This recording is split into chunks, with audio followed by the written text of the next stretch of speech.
यदि चुनौती है तभी शिक्षक है। वो शिक्षक ही क्या जो चुनौतियों से डर जाए, क्योंकि शिक्षक स्वयं चाणक्य था।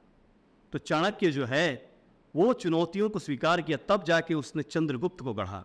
आज देश में चंद्रगुप्त क्यों नहीं दिखते? क्योंकि चाणक्य जैसे शिक्षक नहीं है, जो बलिदान देना नहीं जानते, अपने आप को समर्पित करना नहीं जानते, अपने विषय वस्तु को जानना नहीं चाहते।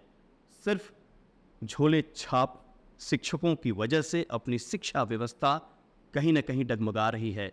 हमारे देश को ऐसे शिक्षक चाहिए जो देश को प्रथम रखे, सामने रखे, और जब वो पढ़ाने जाए कक्षा में तो ये सोचकर पढ़ाए कि वह देश को गढ़ रहा है और उस भविष्य को गढ़ रहा है जो सामने है, आंखों के सामने है।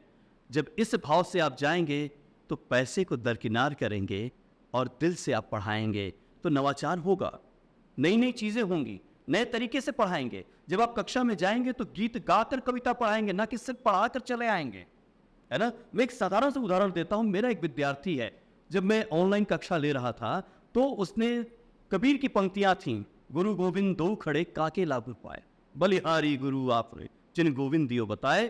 तो बच्चे ने कहा कि सर क्या मैं इसे रैप करके सुनाऊं? तो मैंने कहा क्यों नहीं, यही तो नवाचार है। तो उसने कहा गुरु गोविंद दो खड़े काके लागू पाए, बलिहारी गुरु आपने जिन गोविंद दियो बताए, यो यो हनी सिंह। अब मान लीजिए बच्चा यो यो हनी सिंह कह रहा है, तो मैंने कहा बेटा ना, यो यो हनी सिंह नहीं, ये कबीर जी हैं, है ना। तो कहीं ना कहीं बच्चे को आपने मौका दिया और वो जीवन भर याद रहेगा उससे। ये चीज़ हमेशा याद रहेगी कि उसने कभी कक्षा में रैपिंग की थी। तो आज हमें रैपिंग भी करवानी है पढ़ाते वक्त, उन्हें मौका देना है गढ़ने का। तो जब आप गढ़ने की बात करेंगे ना तो बच्चे जो हैं बढ़ेंगे, अन्यथा सड़ेंगे, सड़ांध आएगी। क्योंकि जहाँ पर पानी रुक जाता है वो महकता है, अब उसे साफ करने की आवश्यकता है। ये गंगा है, ज्ञान की गंगा बह रही है, और जब चीज़ बहती है तो निश्चित तौर पे बेहतर होती चली जाती है।